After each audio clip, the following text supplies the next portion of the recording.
Welcome, everybody. We're doing case study 1 for Mel 604, Dr. Stedson's class. We have myself, Drew Daniel, Lashonda May, Angela Brooks, and Philip Boayue. The article's name is Differing Perceptions of Effective Teaching. It was an interesting read. We were talking about it just now. And with only the 40 minutes, we have kind of a lot to get to. So I guess we'll just dive right into the 13 questions. We already sort of annotated and reviewed the article, and now we're just going to go through these 13. So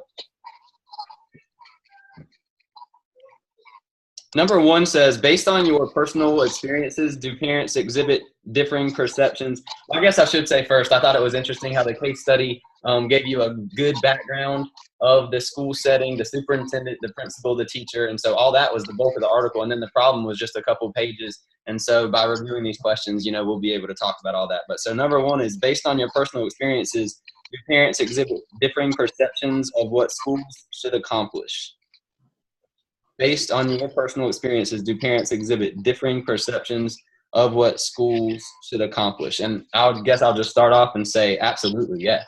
I mean, I teach at a school that's directly beside a golf course in an affluent area. It's 1,400 kids, 72 teachers. We do have children bused in to meet certain quota requirements, but there is a very different perception if you look at the generalizations of different parents. Would you guys agree with that? Or?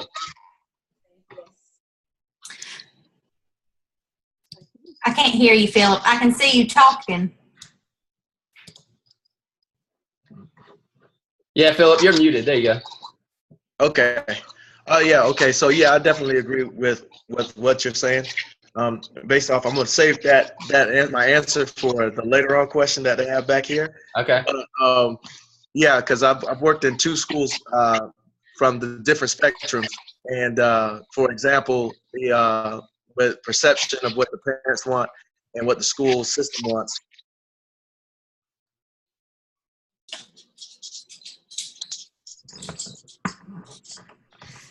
Philip, I think we're losing you, man. I mean, I know you're not muted anymore, but we can't hear you. So we'll move on. If Lashonda or Angela has anything to say about number 1, or we could move on to number 2 if you would like. I'll just go ahead and say I definitely agree. I think you have a wide variety of what parents won't accomplish in a school.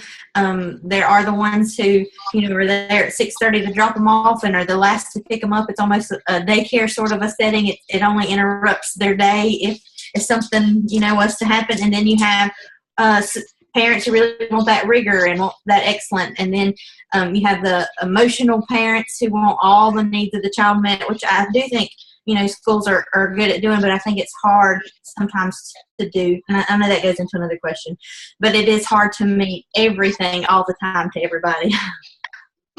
Lashonda? Yes, I would say yes, because parents do compare schools. Parents talk, of course.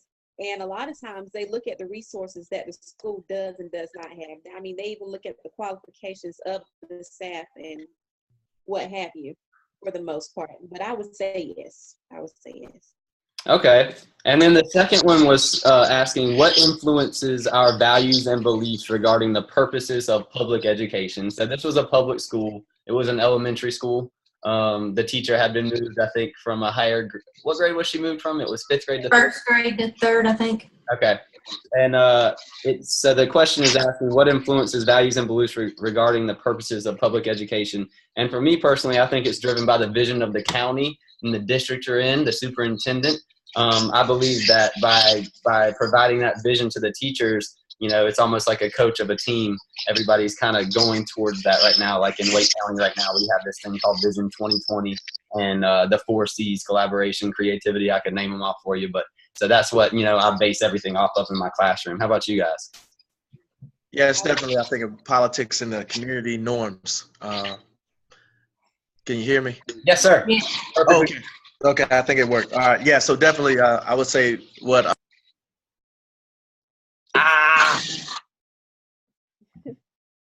Just when he was getting to the good part. I know. You were clear as a bell, man, and then now not so much. Try it again, whatever you did, and then we'll go to Angela and we'll come back. Okay, I also said, in addition to community beliefs and things like that, I did put our own education and kind of drives that what we are used to, what our background was. I think that also has an impact in what we see moving forward. But I definitely agree with you as far as your county, the community around it also definitely is a driving force in public education. Actually, Angela, I said the exact same thing that you did. I based it off of my background because I did, have a positive value and belief when I was going to school, and I try to instill those in our students as well. But you try to push those values and beliefs on our students, especially when you're trying to form your mission statement, your value beliefs, and all that. Philip, what do you think, man? I know we kind of stole all your answers and your thunder, but did you get the volume? There you go. I can hear you. Can you hear me? Yeah. Okay. So I think I got the volume right. So, yeah. So, what I was saying, yeah, but just the community norms of what they believe in. I've been in two different schools that from the different spectrums, and they also have beliefs of what they grew up on.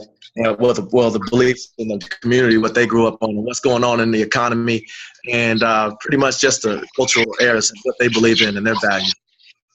Thank you, Philip. All right, number 3 was one of my favorite questions, I think just because it hit a little personal note with me, but it says, is the principal correct in concluding that the issue of transferring Miss Comstock to the 3rd grade is inconsequential to the problem in this case? So he kind of thought through it, and when you read it, he assumed that this wasn't the reason why any of the problems were stemming from it. And I will say, I have a wife, she just got home, and she gets to work at 6:37 every day. She just got moved to 1st grade from 5th grade, and she's working like a dog. So it's a big difference. There's some research that I looked up from Jacob and Rockoff from a 2011 article that I saw that charter schools try significantly to move teachers less than public schools, and they model that after some significant data that they saw where teachers get transitioned from one grade to the next, that it has decreases in student academic performance. So I think that he was wrong in assuming that, you have to do it, right? Like it has to happen sometimes, but I think it could be a contributing factor. What did you guys think? Because I don't even know if that article's absolutely the be all end all, but I was interested to see it. Yeah, I thought so too. I think especially the fact that he went back and thought about it, I think he felt some kind of guilt in some way, the fact that it even came up when all these issues arose, especially from the parents, and the issues were occurring back to back. So he had to do some deeper thinking. Okay, could this possibly be a root? But to him, no. But I think it was. I agree with you guys. I think it has some bearing on the matter. Absolutely. I'm one of those people who've been switching grade levels lately, and I'm kind of feeling that same thing. And I know that it's nice to have those people who are willing, but sometimes it is hard to readjust after being in one grade level for a while or whatnot. So I think it does have some bearing. It might not be the absolute root issue, but I do think it does have something there. Get that volume thing straightened out, Philip.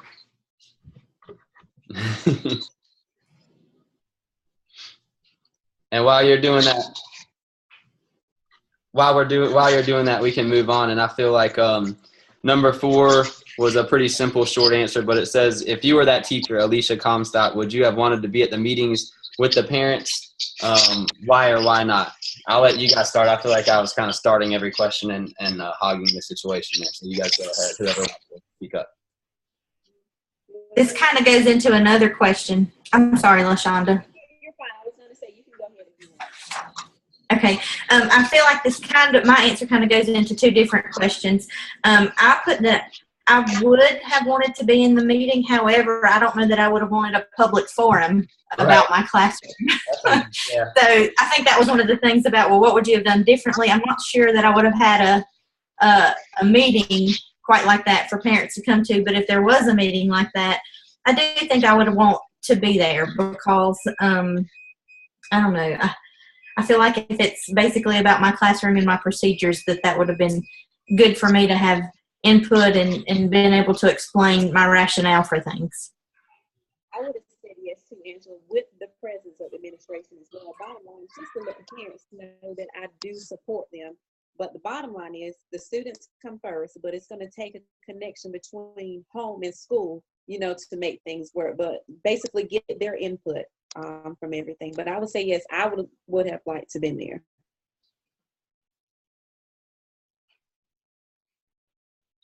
Philip?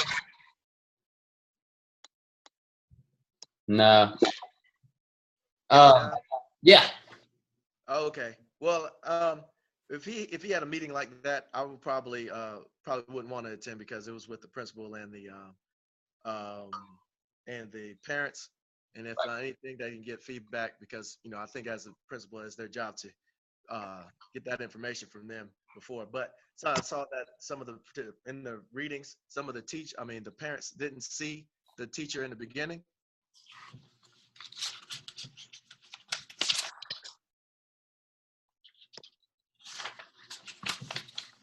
All right. Good stuff, Philip. You fizzled at the end, but I could tell where you're going with that. And I would just say that I would definitely want to be there. I think that feedback, negative or positive, I firmly believe that it allows you to grow. But like you said, Angela, the public forum thing might have made me feel very uncomfortable, and I don't think that's the way to go about it. But I like the feedback regardless. Number 5 says, to what extent do you believe that the superintendent's goals are an issue in this case? To what extent do you believe that the superintendent's goals are an issue in this case? And there was like a couple of paragraphs about the superintendent. It mentioned that she was from North Carolina originally. It talked about her teaching career. It talked about how she was an assistant principal and then a principal and then a superintendent. And it talked about her sort of philosophy. So I guess that's just kind of how I answered it. Philip, do you want to start? And if we can't hear you, you might want to do you have another device you could try to hop on the Zoom link from? So why don't you start and we can see if we can hear you. Now, why don't you try to hop on another device if you have one and just open up the link and do that. And then we'll start with Lashonda. You want to get on this one? I would say, well, let me go back over the question. To what extent do you believe this is an issue in this case? Well, I was looking at the part where it says she stated her support for teacher empowerment, but how is that going to look now, especially with this issue? That was a kind of tricky one. No, I think you were spot on with that empowerment. I mean, they talked a little bit about how she's a proponent of teacher empowerment, and that teacher, if she's going to support her and empower her to do what she believes is right, she's probably going to be on her side. I think the other little bit of an issue, though, is she is a very new superintendent, right, less than 2 years. But yeah, well, that's where I was going with that. I was really looking at the part about teacher empowerment, which was a good thing. I agree with you, Lashonda, that it is. She does believe in teacher empowerment, which is not a bad thing. However, I think that some of it might stem from, I don't know that she cares. I shouldn't say she doesn't care, but there's not a common evaluation tool, for example. And so one of the things that I put was kind of like, or I felt was an underlying problem was like when he went in to observe her, he being the principal went in to observe her, based on his observations, everything's good. So I feel like, I'm not saying you have to use I don't even know what North Carolina is using right now for the teacher evaluation. NCEES, I think it's called, right? North Carolina EE something S. I think that is right, but being at a charter school, we just changed back to the old system, so that's why I'm a little confused on that. But so I'm not saying that you have to have the same thing, but I think for a district, it might be better to have the same evaluation tool because teachers might even move within schools and things like that. And so since that was one of the things that it didn't look like there was a set evaluation form, or at least from what I understood of it, I do feel like that part of her teacher empowerment might be a little problemsome as far as, basically you've got a few parents complaining, but it almost sounds like the teacher's a bad teacher, but based on everything they've seen, they haven't seen anything that would point that direction. So I don't know if the evaluation system could help with that if it was more standardized, I guess. That's a great point, Angela. Philip, are you able to hop on and have anything to say? Is your volume working? Were you able to get onto another device? Is he able to type? He's trying to get on the phone. And I'll say this, if you can't, and it's good that you're staying in for this conversation, because are you able to hear us? Okay, cool. And then, one of us will be more than happy to, have another Zoom session or something like that with you and submit it to Dr. Stedman if this is the problem that we can fix. Okay, so number 6 talks about put yourself in the principal's shoes. If you're the principal in this situation, what would you have done differently after receiving the first complaints from the parents? So I know I had some things written down, but I'll let someone else start if you would like to go ahead.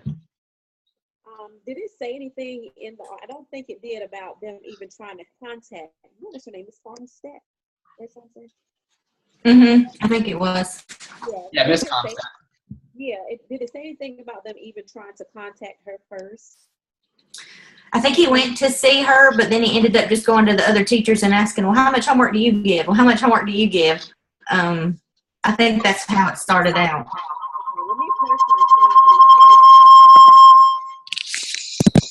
Philip, I think we're going to be able to hear you now, bud. Okay. I'm going to move out of this one. And I would recommend getting out of the computer one and just stay on your phone. I think that's what you're doing. Okay. Is that me? Let's see if I can pass this up. All right, he's muted, but we know that his volume's working. He just got to get out of the one. So you can go ahead and finish your thoughts. Okay, but like I was saying, not saying that I've had any complaints against myself, but his first thing that I would have done is say, speak to the teacher first. I've had an issue in the past where the principal asked me, like, how was this student in your class? How are things done in your class? As a way to support that teacher and give, let me say the word, suggestions, not necessarily saying anything negative, but my first thing, bottom line, would have been to speak to the teacher first, just to see. And maybe if they would have spoken to the teacher first, they may have gotten the information that they need. Okay, what is it that you would like to see that you're not seeing, and how can we work together to make sure that your child has a successful year? That would have been the bottom line. I kind of agree with you, Lashonda. I said that I felt like he went to the teacher first and then maybe just went with that initial parent as well instead of, well, let's see how many of you have a problem. I think that kind of opened a can of worms, having that, if you would like to discuss the issues in so-and-so's class, come on out to this meeting. I think transparency is the key here. I think that he should, if you receive several complaints about the same exact thing, then it's bothering them, whether it's right or wrong. And I think you need to be transparent about her teaching philosophy. Perhaps she didn't make it clear enough at the beginning of the year. You need to make sure that she knows what the Board of Education policies are in her county or district, and that she's adhering to those policies that are all laid out for you in every county for the most part, and ensure that her views and work assigned is in compliance with those policies, and that the parents know about that. Maybe she needs to be working with parent through social media, her class website, parent emails, or phone calls, but that would solve a lot of these problems, I would think. See, I think that goes back to that other question, I'm so sorry, about what do you think the superintendent's goals are in this case? I don't know that there was clear policies from the district. So I think that could be some of the problem, because if it is up to the teacher, you are going to have varying perspectives on how much homework is appropriate. You're right. Can you hear me? Yes, sir. Yeah. Oh, okay. Oh, great. All right. So well, I'm going to tie 5 and 6 together. I think that like what you had said earlier about setting parameters for what to expect when you're trying to have teacher empowerment going on with the superintendent's intent, what her goals are, it should be like an outlining of what it is. And the principal should have a vision and a mission statement that suggests this is what we're going to do here, and then have an open door policy with these parents as well. Yeah. And I'm going to add another thing. It would have been nice if being that she had that jump from first grade to third grade, where was the support? you know, from the third grade team? Where was the collaboration? Like from what I got from the article, this was her first time teaching third grade. But then also, I mean, our license say K6, but at the same time, I feel like she still should have had some kind of support, being that she made that jump like that. And I think that would have cleared a lot of things up. I mean, maybe she didn't feel comfortable going to the third grade teachers. I'm not sure, but being that she was a new member of the team, from what I get from the article, there should have been some kind of collaboration or support there. I don't know how they're Like grade. PLTs. Yep. Yeah, BT support. Yep. the grade level meetings. Get examples of what they do in their classrooms. I mean, just support, bottom line.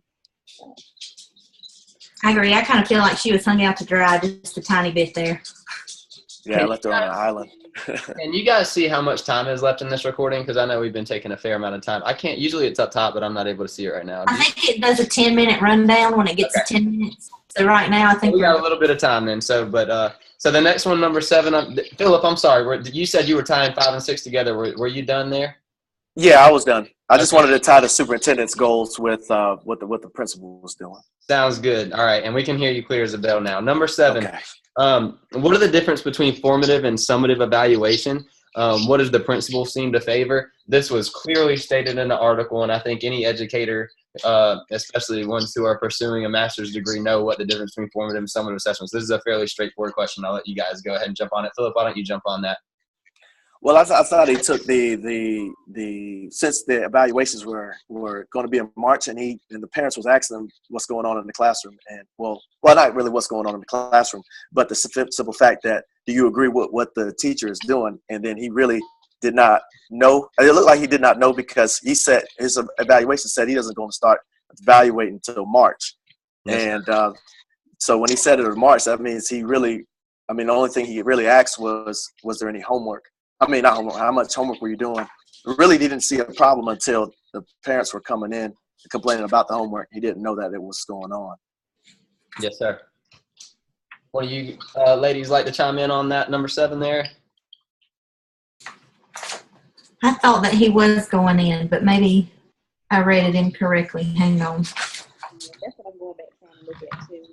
It's going to end in 10 minutes, so we better jump on it. I'll just say that with number 7, formative assessments to me are skill building things that don't show, I mean, they can show growth, and this is what the principal's in favor of. If you read it, and it's directly with his evaluation form. And summative assessments are things like tests and exams that show what they have mastered the material. And to me, that's what I wrote down. And I will just say the last thing I put on that was, I'm not sure, even if he had completed the evaluations, that he's able to share that like that. I'm pretty sure that's a personnel issue. Yes. It was obvious he was doing some formal observations. Okay, I know we're at 10 minutes. Okay. Number 8 says, what are some techniques that a principal can use to deal with differing parental goals for public education? This one was kind of difficult for me. Why don't you guys can start if you would like. Go ahead. Oh, sorry. I was going to say, well, I think you kind of mentioned this earlier about, you really just need to have some sort of mission or vision and communicate that with your parents. And I think that solves a lot of the issues. Communication, I wrote down external communication with the community via several different avenues. If you're letting external stakeholders know what you have going on, then you're making things a lot easier on yourself in the long run. Right, and have the parents involved in opportunities like PTA, SIP team, like what you said with the stakeholders, things like that, and then they can actually see what is going on, and they can actually send them to sites for like DPI, where they have the curriculum and everything like that, show them the numbers and the status of the data of what we're trying to do at the school, and now we're trying to move it in pretty much with the SIP data.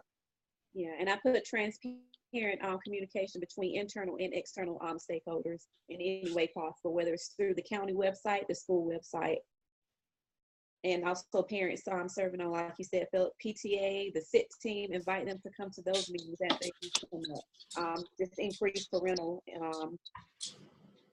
involvement.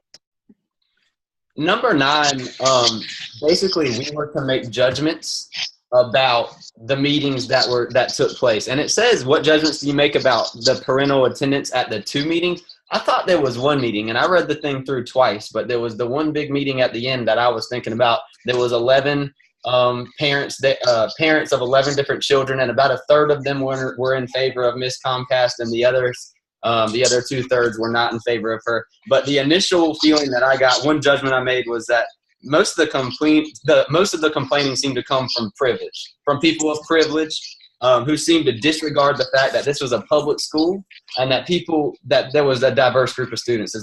Did you guys get that feeling at all? my actual note was, this could be a few close friends that were unhappy that stirring the pot. That's what it felt like to me. Yeah, it was like 2 people of privilege that were really, having a tough time with this. But anyways, go ahead, Lashonda and Philip. No, you're right. That's what I said too. Especially we're getting the background of the school and everything. But yeah, that's what it sounded like. It wasn't like it was 50 people that were. Yeah. Right. Well, I thought that when they said the 2 meetings, I thought they went with the principal, and then because I know one of the parents said they were going to go see the superintendent, but they just never got to that part of the story. But yeah, I agree with you. It is dealing with dealing with that base that I guess will want more challenging work for the child, that they're stuck in their ways of making more work or homework a part of their lesson because maybe that's what they did when they were younger, so. Okay. I'm going to skip number 10, make an executive decision, and just get to the bulk. And if we have time, we'll go back to it. Number 11 suggests that, number 11 says the principal suggests that the conflict between parents and Miss Comstock would lead to some positive outcomes. Is he being realistic? The principal is suggesting that the conflict between the parents and Miss Comstock could lead to some positive outcomes. Is he being realistic? And I think this goes back to the question before about would you like to be in there and get positive or negative feedback? So whether it's realistic or not, I don't know, but I can see where he's coming from. Where did you guys stand on that? I looked at it as kind of like you did as far as the feedback. I think it's going to make the teacher more self-reflective. However, at this point, at this stage in the game, I felt like it had a very negative connotation attached to it. So I'm not sure how much growth is going to come from that. Because I do feel like at this point she feels more attacked than anything. Yeah. I think that after this meeting, it will probably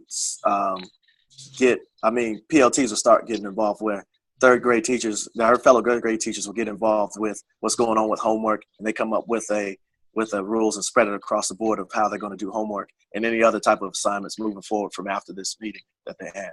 I think that would be the positive out of it. Yes, sir. And I looked at it as, I guess, just making the expectations clear. I guess that's what a positive outcome could happen. So we got about 4.5 minutes left, and we have 2 really important questions, number 12 and 13. So number 12, is it possible to truly empower teachers and maintain administrative control at the same time? If so, how can this be done? And I think it absolutely can be done, because when people feel valued, they are motivated to do the best that they can for you. Giving positive feedback to individuals, treating them as individuals. This is my philosophy, and this is why I'm doing this whole thing. So I think that you absolutely can. I think it can too, but I did put that there has to be some sort of baseline expectations, and I think that's what we're kind of missing here. Yeah. I think if there's some kind of baseline expectations, that clears up a lot more. I still think you want people to feel empowered, but I think you have to have at least this needs to be done.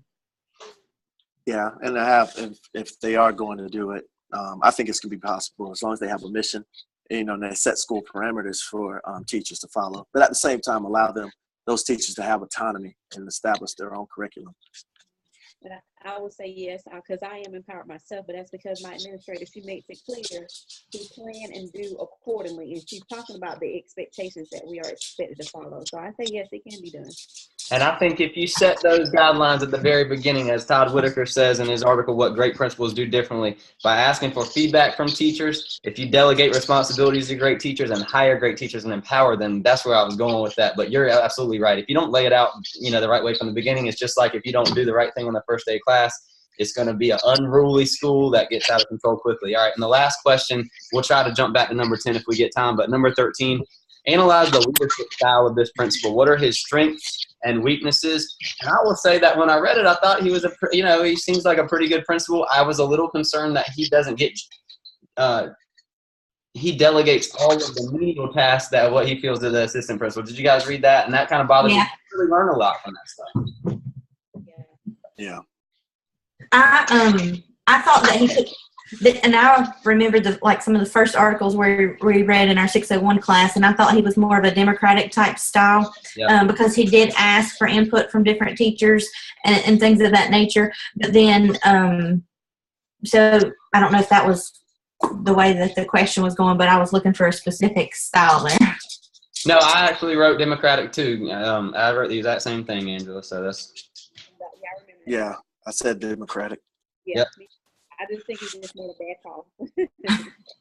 And it's funny because you guys kept talking about laying out clear expectations, and that's the one thing I wrote. Like, I think he could improve because he's doing a good job. He's getting his hands dirty in the classrooms and seeing what people are doing. But by laying out those clear expectations, then he could have done a little bit job. We have less than a minute. Number 10 said, "How might the environment affect the behavior of parents, teachers, and administrators in this case?" I mean, it has a huge effect on the community because it talked about how it was a really wealthy area and then they were busing people in. So, all that we kind of already hit on. I will say, since we have less than a minute, if you would feel the need, you could email Dr. Stedman your answer to that if we run out of time. But you guys have at it if you would like. I put the only thing I would watch is having those, like I said, kind of public forums might, if that becomes a trend, it could end up doing more harm than good for your overall school culture with your community. If it's just going to be like a complaining or gripe session type thing. Yeah. Yeah, and it changes the stances on education primarily through school to school of what's going to be accepted and what's not going to be. Yeah, and I think that some parents, they may find out that this is something that he's done, and you just don't want it to be repetitive. And of course, parents just to come to him and expect him, okay, well, let me go have a public forum because you have an issue. Woo! We got like 10 seconds. I'll try to get this thing recorded and uploaded. I got a new computer, so we'll see how the MacBook does it, but I'll try to get it recorded and uploaded with a link to you guys at some point tonight. All right. Okay, sounds good. See you guys later. All right, let's try to get together about that midterm sometime.